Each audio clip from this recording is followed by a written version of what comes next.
નમસ્કાર દર્શક મિત્રો, જનરપન ન્યૂઝમાં આપણું સ્વાગત છે। ઇકો કાર અને બાઇક વચ્ચે વાઘોડિયા વ્યારા પાટિયા પાસે અકસ્માત।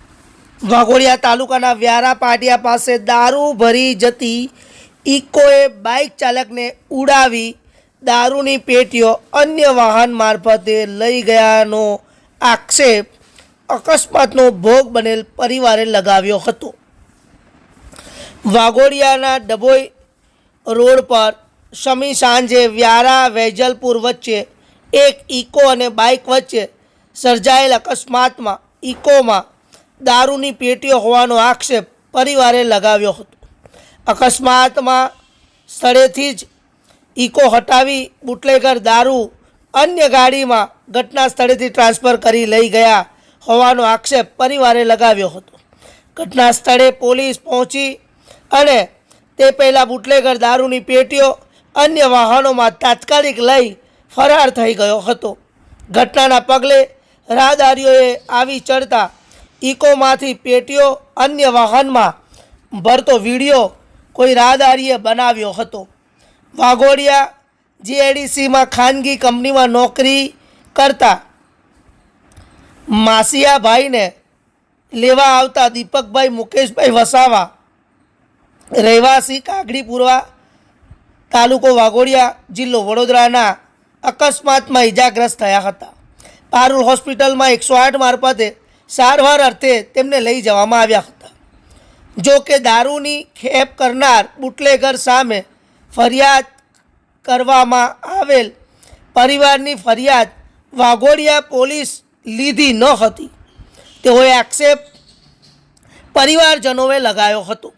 પરિવારનું સ્પષ્ટપણે કહેવું હતું કે આમાં દારૂની પેટીઓ હતી અને દારૂ ભરેલી આખી ઇકો ગાડીને ખાલી કરીને આ બુટલેગર ખેપિયો કોઈ બીજા સ્થળે લઈ ગયો હતો।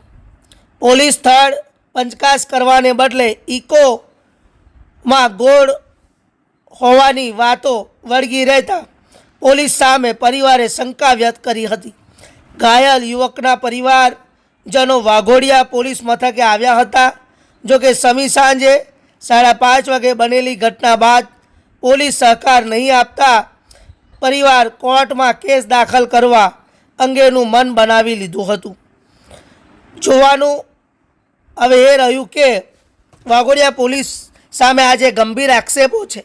ઇકો ગાડીમાં દારૂની પેટીઓ હોવાનો પરિવારનો આક્ષેપ છે અને વિડીયોમાં દારૂની પેટીઓ ટ્રાન્સફર કરતી હોવાનો પરિવારનો દાવો છે। જોવાનું રહેશે કે પરિવારને ક્યારે ન્યાય મળે છે, પોલીસ આવા બુટલેગરોને કેમ છાવરે છે। બધી તપાસ દરમિયાન જ ખબર પડશે। આવો સાંભળીએ પરિવારે શું કહ્યું છે। ખરેખર ઘટના શું બની હતી? જે ઇકો છે ઇકોમાં શું હતું અને સ્થળ પર શું થયું? ઇકોમાં દારૂની પેટીઓ હતી અને અમે ત્યાં પહોંચ્યા તો અમે પરેશ સરને બી મળ્યા, પણ એ અમને ધમકાઈને વાત કરતા હતા, બધી રીતે વાત કરતા હતા। અમે કીધું, બધી રીતે વાત કરી, ચર્ચા કરી, પણ એ અમને ધમકાઈને જ વાત કરતા હતા હર ટાઈમ। તમે કેસ કરવા આવ્યા તો કેસ બી નહીં લીધો, અમારો કશું જ લીધું નહીં, તમે બહાર ઊભા છે। કુસુમ કુસુમ શું થયું? મારા ભાઈનું તો એક્સિડન્ટ કર્યું અને તે છતાં એ સારવાર કરવા બદલે એની પેટી ઉઠાવતો હતો અને તે સબ પોલીસવાળા અમને સપોર્ટ કરતા નહીં, એ અમને ધમકી આલે છે। એ લોકોને જે એ કર્યું તેમને એ લોકો હાજર કરતા નહીં, પાછા અમને કે તમે ઘેર જતા તમારી ઉપર બધું આવશે, એવું આ પરેશ સર કહે છે। હવે અમારે શું કરવાનું? જે ઘાયલ હતો એને ક્યાં લઈ ગયા છે? હવે પારુલ હોસ્પિટલમાં। કઈ કઈ વાગ્યું છે એને? એને 2 હાથમાં વાગ્યું છે અને માથામાં વાગ્યું છે।